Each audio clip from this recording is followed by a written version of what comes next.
Bonjour à tous et bienvenue sur notre nouvelle pause café, épisode 52, le podcast de l'Académie de la qualité efficace. Donc vous pouvez nous retrouver sur toutes les plateformes de podcast en tapant Good Manufacturing Podcast. Oh là là, okay. J'écoute, je regarde comment ça marche. On est effectivement en live sur LinkedIn depuis notre nouvelle plateforme d'enregistrement. Alors pour tous ceux qui n'arrêtent pas de me demander, me demander, nous utilisons maintenant Riverside. Voilà. Vous pouvez vous passer de m'envoyer un message sur LinkedIn pour me dire ça. Là, ça marche, on voit le Hello Everyone et tout. C'est bon, c'est opérationnel. Tu peux même mettre tes petits effets sonores si tu veux. Voilà. Bon, en tout cas, on se retrouve aujourd'hui. Donc on a un sujet dans les tuyaux là, le change control qu'on fera les semaines suivantes. Avant d'aller plus loin, on va quand même discuter avec vous de ce qu'on va faire dans 2 semaines. Dans 2 semaines, on va à la 3P Biarritz. Toi et moi, on sera sur le salon. Yes. Vous avez été plusieurs à me demander. Qu'est-ce que tu vas faire, Paul-Adrien? Moi, du coup, je serai là avec mon matériel d'enregistrement pour faire des interviews. Donc, comme vous l'avez déjà peut-être découvert dans l'A3 Podcast, où j'interviewe sur les salons de l'A3P des personnes qui interviennent ou des badauds. Ah, ça y est, goodbye Arnaud. Des badauds, ça n'a rien à voir avec la plateforme, c'est Arnaud. Mais c'est bon, regarde, c'est revenu. Je touche plus à rien, je bouge plus. Ne bouge pas. Et donc j'interviewe des personnes donc pour faire des interviews format court. Donc si jamais vous avez quelque chose d'intéressant à dire sur l'industrie pharmaceutique, une idée à faire passer, un concept intéressant, un nouveau produit, n'importe quoi qui vaille le coup d'être diffusé. Bon après le but c'est de pas éviter de faire de la pub pure. C'est plutôt d'expliquer un concept technique ou quelque chose comme ça. N'hésitez pas à venir à me contacter ou à venir me voir sur le salon ou même juste pour discuter, pour dire bonjour, pour manger un gâteau et prendre un café. Eh bien moi je serai et toi, Arnaud, sur le qu'est-ce pont que tu vas faire tout mercredi, la journée de mercredi, avec un atelier passionnant et un sujet qui me passionne, le pilotage des déviations et des CAPA. Voilà. Et on va parler de... On va toute la journée avec les participants de l'atelier, on va construire les éléments pour mettre en place du pilotage sur leur site et on va parler de barrage et de pizzeria. Voilà.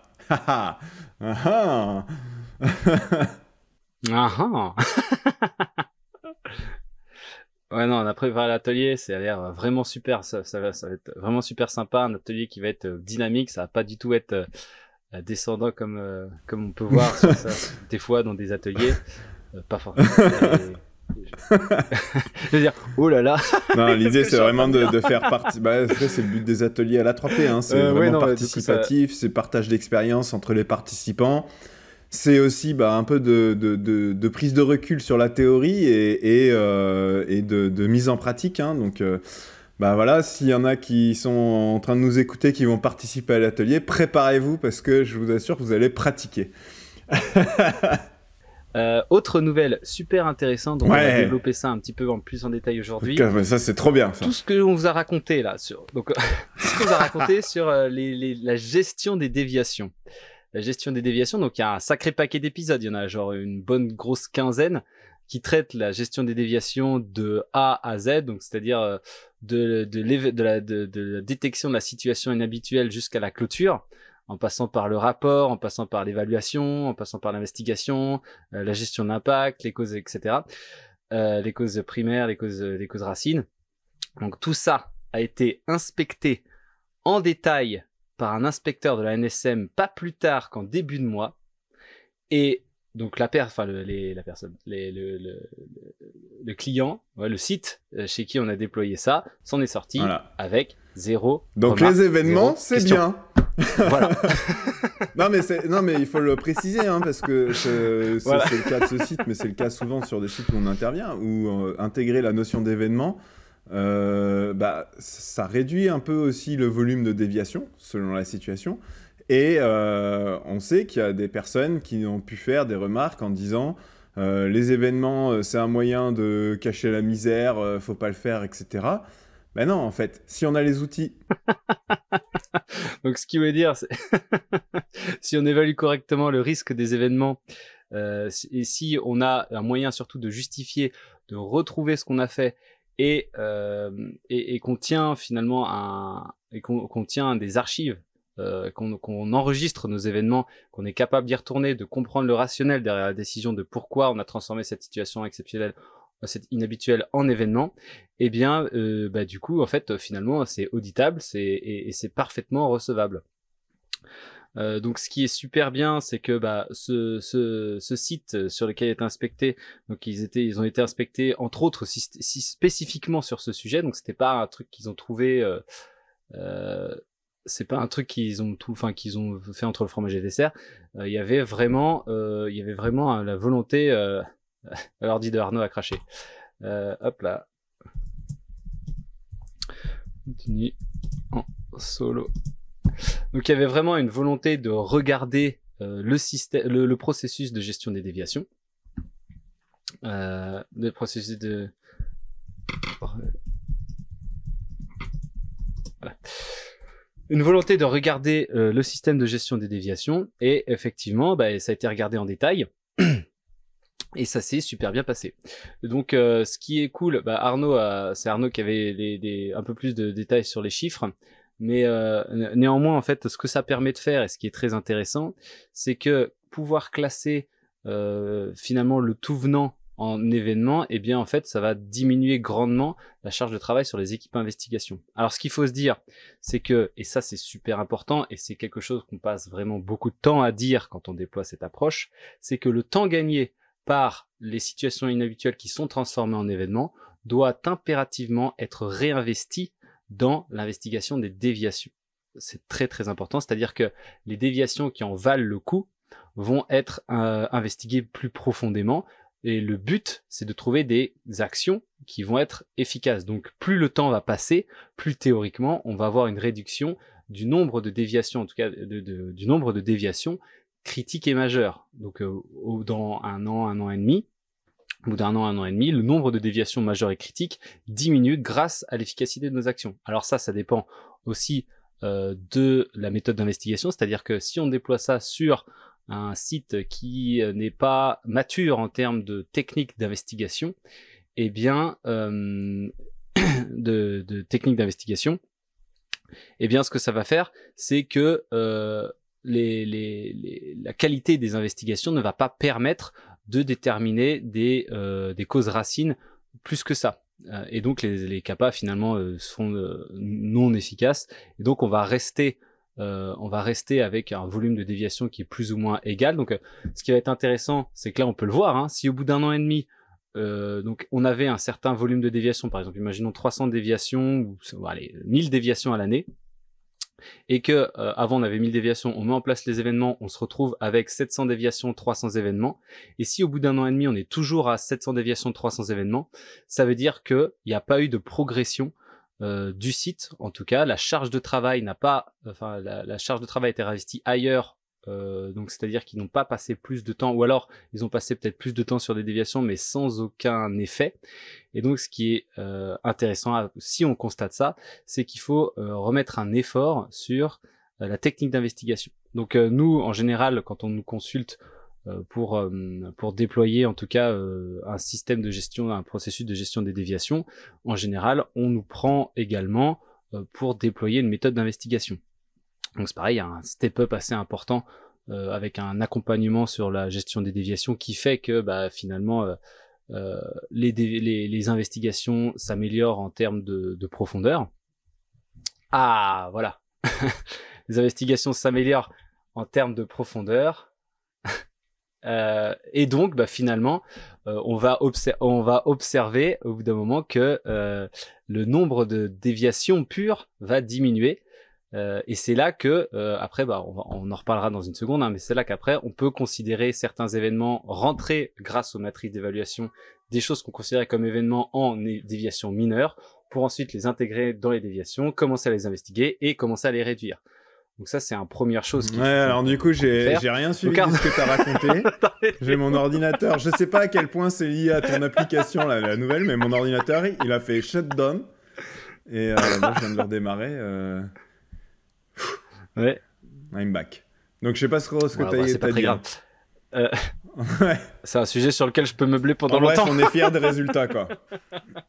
Donc, ce que j'ai raconté, on est fiers des résultats. Donc là, ce que je disais, c'était que finalement, le nombre de quand tu implémentes, quand tu implémentes en tout cas les événements, ce qu'il faut faire, c'est que le temps gagné par la gestion des événements, c'est-à-dire qu'une déviation, disons qu'une déviation, ça prend à traiter entre 8 et 12 heures. Tu veux que je donne un peu des chiffres de benchmark là-dessus? Eh bien, du coup, quand allez, une mineure, on va dire. Alors, attention, on va parler du temps de travail effectif d'un investigateur. On ne parle pas en termes de délai début-fin, mais vraiment le temps passé par une personne sur un sujet. En benchmark, la déviation mineure, on est sur 4 heures. La majeure, on est sur, on va dire, entre 12 et 16 heures.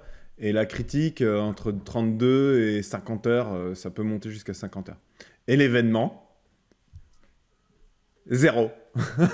Non, après, il y a le temps d'évaluation et tout. Mais, en gros, c'est moins d'1 heure, quoi.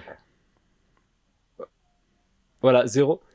C'est ça qui est intéressant. Donc là, finalement, quand on a notre situation inhabituelle, qu'on la prend, qu'on l'évalue, donc on évalue gravité, détectabilité, ce que je disais, hein, surtout, c'est bien pouvoir avoir le rationnel de la décision marqué quelque part pour que si jamais quelqu'un reprend cet événement et dise « Oh, mais ça, pourquoi vous l'avez classé en événement ?» Eh bien, regardez, la gravité, on a trouvé ça, mais la détectabilité, ça, et occurrence, ça, et du coup, ça fait... Mais ça, c'est important ce que tu dis, hein. Parce que ça ne vaut pas la peine qu'on si vous n'avez pas de rationnel derrière pour classer en événement, bah forcément que vous allez vous faire challenger et que vous allez vous faire taper sur les doigts par l'inspecteur. C'est évident. Mais par contre, si vous avez un rationnel et que vous êtes capable de l'expliquer, de le défendre, allez, au pire, l'inspecteur va vous dire ouais, sur cette partie du rationnel, vous pourriez faire peut-être différemment, blabla. Mais vous avez un rationnel. Et ça, c'est super important. Donc voilà, on évalue, on éclaire. Après, on l'enregistre dans un système capable de pouvoir justement exploiter, en tout cas au moins les titres et les dates. Parce que du coup, c'est ça, je vais en parler, c'est le deuxième truc qu'il faut absolument mettre en place quand on met en place les événements. C'est un comité un comité, ou en tout cas des personnes, en tout cas, qui vont revoir régulièrement, donc tous les 6 mois, les événements quand t'es ouvert et qui vont donner une appréciation sur le bon classement, le respect en tout cas de l'analyse de risque, on peut le dire, hein, de l'analyse de risque sur l'évaluation de la situation habituelle en événement. Donc là, il va les regarder. Donc là, selon le nombre, hein, en fait, tu fais par nombre, par secteur, etc. Tu dis, bon, voilà, je pense qu'il n'y a pas de dérive. Tous les événements sont bien des événements. Et après, on fait un Pareto sur la fréquence d'apparition des événements. Donc en mettant un Pareto. T'as pas mis et donc les événements, donc le top 3, en disant Pareto. le premier. Non, j'ai pas. Et donc le premier, deuxième ou troisième, selon le nombre, hein, et bien là, du coup, on peut se permettre d'ouvrir une investigation pour comprendre pourquoi on en a autant. Donc finalement, ça va permettre de régler le problème de l'événement le plus fréquent. Il y a un vrai rationnel aussi derrière, une théorie, hein, c'est qu'au bout d'un moment, soyons honnêtes sur les sites, on n'est pas capable de mener des investigations poussées sur tous les problèmes. C'est pour ça qu'il faut adapter l'effort, je pense que tu en as parlé, hein, au niveau de risque. Et donc les événements, attention, hein, ça reste des choses où on a évalué qu'il n'y avait pas de risque. Par contre, si effectivement, en termes de récurrence, ça commence à augmenter, et c'est pour ça que du coup tu parles du Pareto, en fait, c'est que tu as potentiellement un risque de dérive qui pourrait aboutir plus tard à un risque plus important. Et c'est là où ça sert à rien d'évaluer et d'investiguer événement par événement. Par contre, c'est utile de faire une analyse de récurrence sur les événements.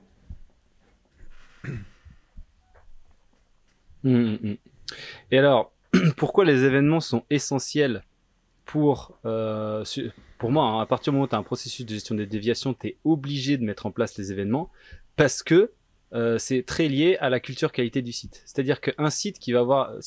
théoriquement, ton site, tu vas essayer de monter le niveau de culture qualité. Qu'est-ce que ça veut dire? Donc, au plus tu vas monter la culture qualité, au plus les gens vont être sensibles dans ce qui est normal d'avoir ou pas normal d'avoir. Donc, ils vont pouvoir s'indigner sur des trucs qu'avant, qu'ils faisaient tous les jours. Et puis, finalement, au plus la culture qualité arrive, mais attendez, au plus les gens comprennent ce qu'ils font, au plus les gens s'intéresse au processus, et qui que ce soit, hein, donc c'est l'ensemble des gens qui travaillent dans le site, vont commencer à se dire ça c'est pas normal. Et donc ils vont potentiellement ouvrir, en tout cas déclarer de plus en plus de situations inhabituelles. Ça, c'est un chemin d'entrée. Et donc, si jamais t'as pas cette catégorie événements pour trier, et du coup, tu t'enterres tout seul sur le nombre de choses qui vont rentrer. Donc là, il faut commencer à pouvoir gérer absorber en tout cas ton volume, et pouvoir mettre en place après des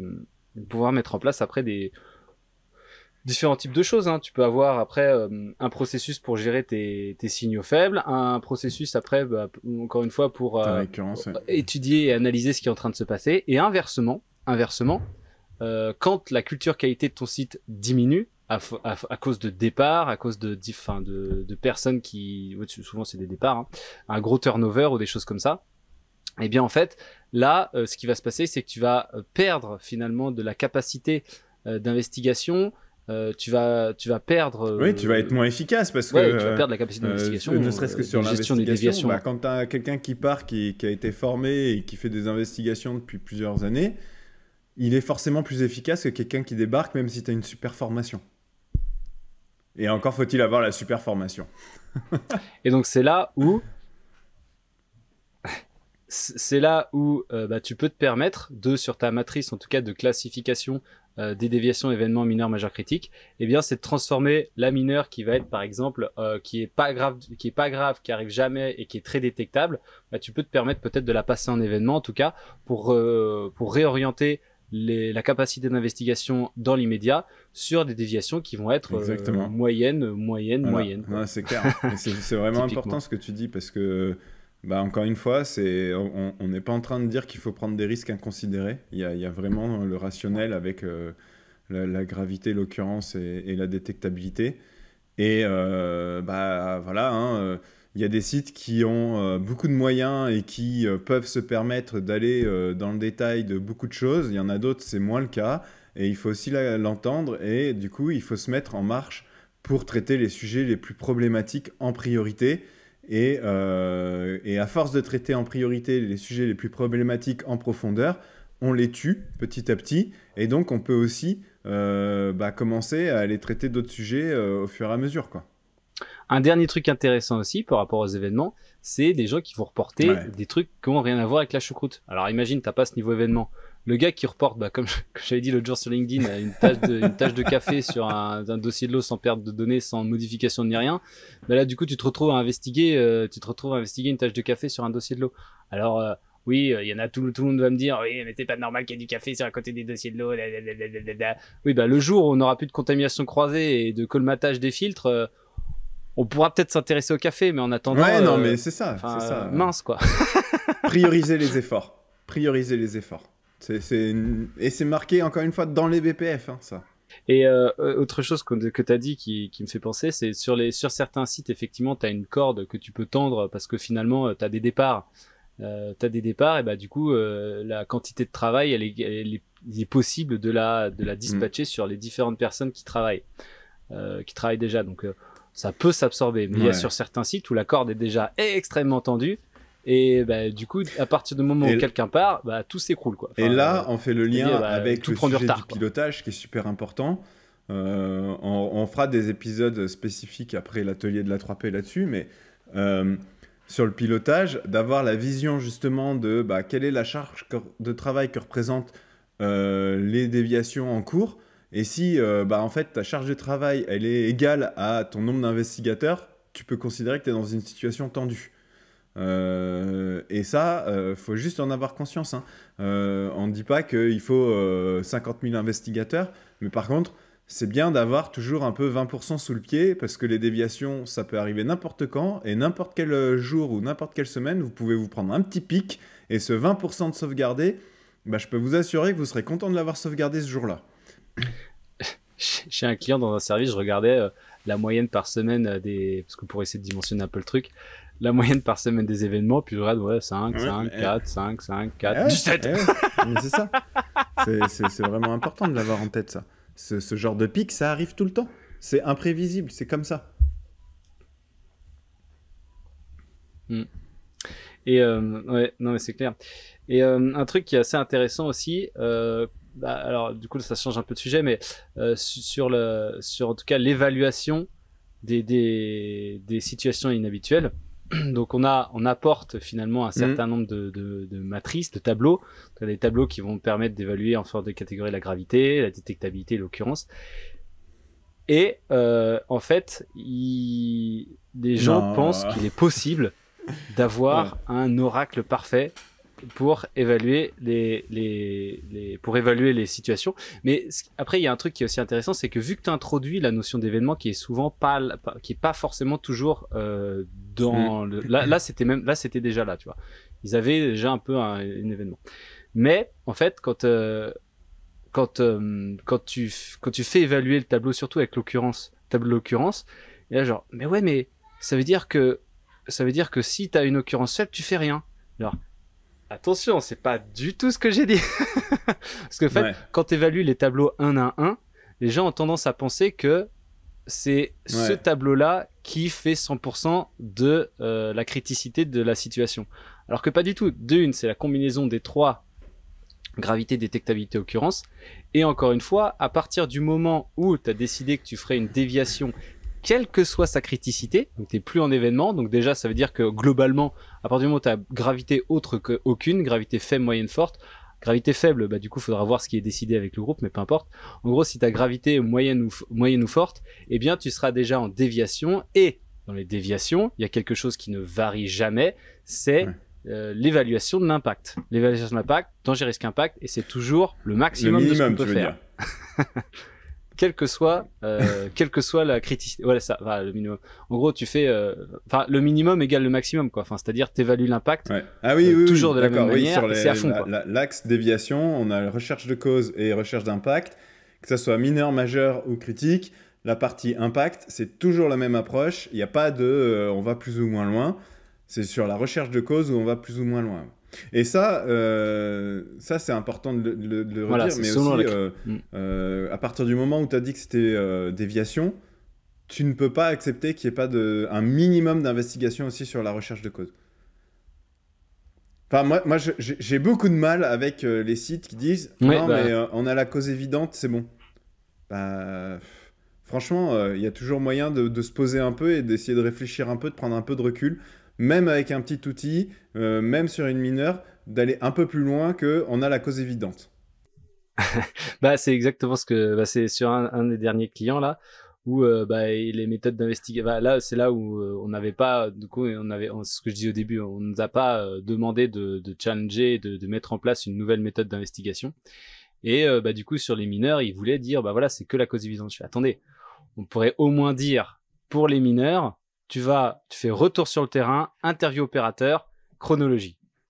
En vrai, ça prend pas longtemps du tout, ça pousse les mecs à aller au moins un petit coup sur le terrain, et t'as quelque chose à la suite de ça. Mais de toute façon, moi je sais que il y a un de nos premiers sites que j'ai accompagné sur la méthode d'investigation et sur l'approche.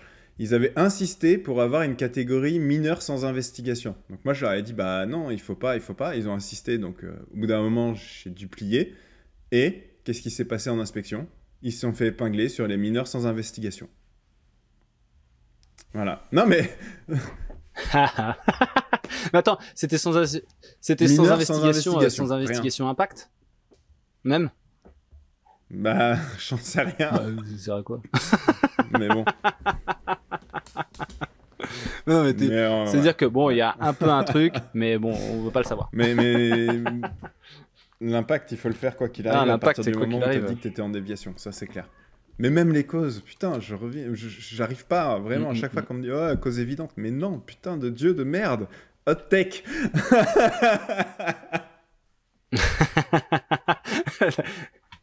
J'ai cliqué, j'allais regarder. Arrêtez avec vos causes évidentes. Et le pire que j'entends sur les causes évidentes, c'est déviation critique, cause évidente. Oh les mecs, on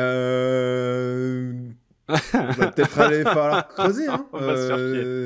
Et moi j'ai vu un site, je te jure, t'avais des déviations mineures qui étaient beaucoup plus poussées que des déviations critiques. Et ouais, de dire non, mais si on a la cause évidente, même sur une critique, on n'a pas besoin de faire plus. Mais si, en fait, comprenez qu'il y a toujours moyen d'aller plus loin. Et même nous, quand on a notre méthode où on s'arrête sur les plus critiques au 5e niveau, je suis sûr qu'on pourrait aller au 6e niveau, au 7e niveau si on a... Bon, au bout d'un moment, il faut s'arrêter, mais on peut toujours aller plus loin. Ouais. Alors ça par contre c'est un défaut des gens qui n'ont pas de méthode d'investigation, c'est qu'ils savent pas quand s'arrêter. Et du coup ça peut prendre 6 mois, 1 an sur quand tu fais le niveau, quand tu veux le niveau maximum. Tu dis bon bah voilà, il y a toujours un expert qui remet un sou dans la machine en disant on peut peut-être trouver un autre truc, regardez ici, regardez ça, et finalement ça prend jamais fin quoi. Alors, moi je suis d'accord, c'est pour ça que c'est intéressant d'avoir une méthode un peu standardisée avec des étapes clés et où tu dis où tu t'arrêtes. Et accepter de t'arrêter. Et non pas parce que... c'est pas... moi je l'ai déjà entendu. Ah oui, mais là on a dit qu'on s'arrêtait qu'aux initiales, mais ce serait bien qu'on aille rechercher le niveau d'après. Je dis ouais, ok. Vous avez les moyens? Vous avez le nombre d'investigateurs suffisant pour vous permettre d'aller plus loin? Non. Bah dans ce cas-là...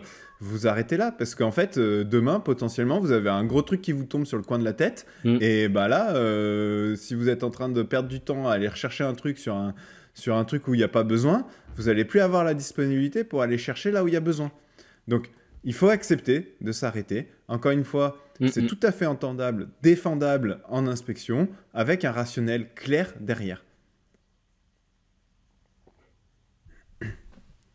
Alors, il y a une question sur LinkedIn, c'est marrant, ça marche très mal, hein, les commentaires, qui nous dit, pour analyser les photos documentées, quelles recommandations sans que cela tombe dans la lourdeur du système dev, RCA, Kappa, etc., du QMS, d'autant que souvent les QMS ne gèrent pas nativement ces événements. Donc, j'imagine la question, c'est comment on fait pour gérer les événements alors que notre QMS, il est TrackWise. Alors, je suis pas d'accord, parce que moi, j'ai des sites, ils ont TrackWise et ils ont le niveau événement. Et ça, c'est un vrai sujet posé pour les éditeurs de QMS, en fait, parce que c'est vrai que souvent, le process dev n'intègre pas nativement la notion d'événement. Il faut le demander, il faut l'intégrer.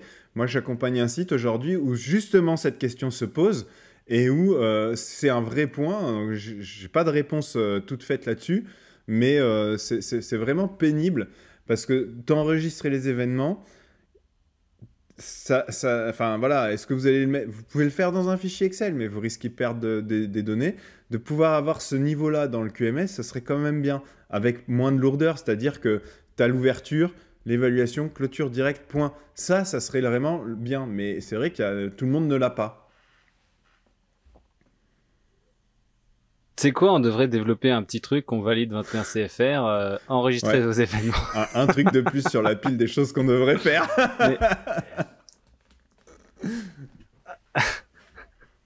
Mais après, quand tu dis voilà, en vrai TrackWise là, c'est le deuxième client d'affilée où dans TrackWise il existait un petit flux là qui était utilisé mais pas très souvent.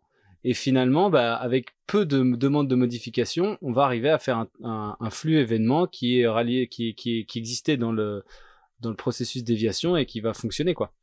Parce que du coup, finalement, le flux pour les événements, il faut pas grand chose. Hein. T'as limite le titre, la date et puis le service pour pouvoir faire un peu des classifications. Et après, finalement, l'air de rien, ta classification, gravité, détectabilité, occurrence, tu peux te dire que tu la reportes sur ton... après, ça dépend. Si c'est une fiche papier de déclaration de situation inhabituelle, c'est là où tu fais ton évaluation gravité, détectabilité, occurrence que tu marques sur ta feuille là, que tu scannes et que tu joins dans ton flux événement, et puis terminado, quoi. Et puis ça te permet de faire des analyses de fréquence sur tes événements.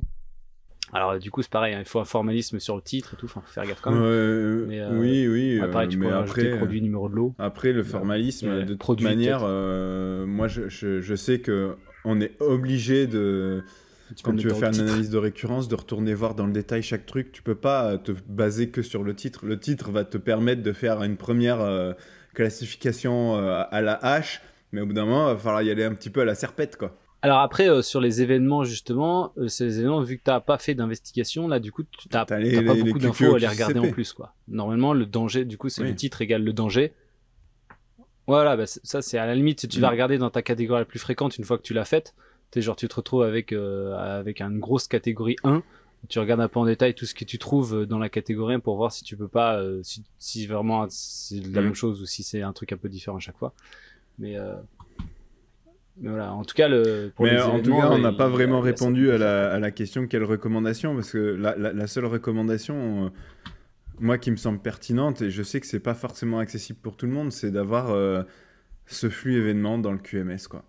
Et les sites qui font, quand on a une situation inhabituelle, on déclare le QOQCP dans le QMS, et après, à l'évaluation, ça va être soit clôture en événement, soit partir en déviation. Moi, je reste persuadé que c'est le système le plus intelligent. Si t'as pas ça, je vais pas te mentir, à part avoir un fichier Excel dans lequel tu viens noter juste le quoi de ton événement pour avoir la trace et archiver ton formulaire dans un classeur, je vois pas ce que tu peux faire de mieux, mais si tu fais juste archiver dans un classeur, tu pourras jamais faire ton analyse de récurrence. Après, il y a des sites qui ont des maturités différentes et où il faut prévoir. déjà faire cette analyse de récurrence, c'est déjà compliqué pour certains sites. Hein. Après, en vrai, à partir du moment où tu implémentes ça, et tu prévois, tu regardes ce qu'il existe dans ton QMS et tu prévois à moyen terme, en tout cas, le déploiement, enfin la modification du flux, quoi. C'est pas une énorme modification et en général, tu peux le faire, quoi. Et puis, enfin, là, hot take de Paul Adrien, mais merde, quoi, c'est c'est pas ton flux, c'est le système qui doit s'adapter, enfin, c'est le système informatique qui doit s'adapter à ce que tu veux faire, quoi. De où là, c'est notre GG peut pas le faire, donc on le fait pas. Enfin, ça, c'est vraiment de la merde. C'est mais en plus, dictature dictature pourrie, quoi. Enfin... Je vais mettre les pieds dans le plat. Les éditeurs, entendez-le bien, ouais. Les éditeurs de solutions de QMS ne sont pas des experts de comment se passe le process déviation sur le terrain. Et quand tu vois les flux de traitement de déviation dans Trackwise, dans Enov, etc., putain, mais des fois, tu te dis, mais oh, nos cerveaux, les complexités par rapport à la réalité du terrain, quoi. Donc, c'est à vous, dans votre besoin utilisateur, quand vous mettez en place un QMS ou que vous faites évoluer un QMS, d'imposer ce que vous voulez, quoi. Et ne faites pas le système que vous aimeriez avoir dans l'idéal en faisant signer tout le monde, en validant toutes les étapes, un truc de qualiticien, mais le système, mais faites du coup le truc idéal pour votre organisation, quoi. Et en vrai, au plus c'est simple, au mieux c'est. Enfin, c'est un truc de fou. Il y a une question sur LinkedIn. Ils adorent. Pourquoi plusieurs corrections sur des mineurs deviennent une majeure ? Si la même déviation mineure se répète, ou si tu mets plusieurs, et je vois pas la suite du commentaire. Ou si tu mets plusieurs corrections successives, cela signifie que le problème n'est pas maîtrisé, la cause racine n'a pas été adressée. À ce stade, l'autorité qualité considère que ce n'est plus un simple écart ponctuel, mais un problématique systématique, donc classé en majeur. Donc la réponse, elle est dans la question, enfin le commentaire, il est là. Hein. En gros, si tu avais un événement que tu as évalué en mineur, que tu as fait un bout d'investigation de cause, que tu as peut-être mis en place des actions ou pas, mais que ton truc il revient, ça veut dire que ton problème, en fait, il n'est pas sous maîtrise. Et au bout d'un certain nombre de répétitions, tu peux te dire, là, ça commence à prendre une certaine ampleur, c'est classé en majeur, on va aller chercher plus loin et on va aller adresser une cause plus poussée. Et ça c'est un vrai... Alors, on est en train d'exploser notre timing, mais je trouve que c'est un vrai sujet aussi. Souvent, quand on me dit, ouais, mais les mineurs, si ça revient, c'est un problème, faut les tuer, blabla. En fait, déjà, partez du principe que votre déviation que vous avez évaluée mineure grâce à gravité, occurrence, détectabilité, ne partez pas du principe qu'elle va forcément revenir, en fait. Ne partez pas de ce principe-là. Si votre recherche de cause est derrière, vous ne mettez pas de CAPA, ça se trouve, votre problème, il ne reviendra pas. Point. Et il faut l'accepter. Il faut aussi prendre ce risque pour pouvoir avoir plus de disponibilité pour les majeurs et les critiques. Si effectivement vous avez une détectabilité pourrie, peut-être faites au minimum un truc pour mieux détecter, pour être sûr que c'est pas récurrent. Mais souvent on part du principe qu'une mineure, il faut la tuer parce qu'elle va revenir. En fait, on n'en sait rien.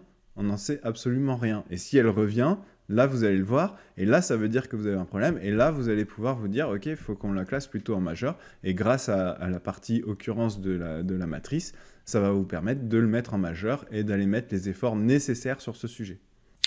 Après, ce qui est intéressant aussi, c'est que là, ça redevient un peu théorique, hein, mais du coup, quand tu vas classer a priori une déviation, tu vas évaluer la fréquence du coup sur le titre, donc le danger, et pas par rapport à la cause. Tandis que quand tu fais ton évaluation périodique tous les 6 mois, là tu vas le faire, tu vas évaluer la récurrence par rapport à la cause.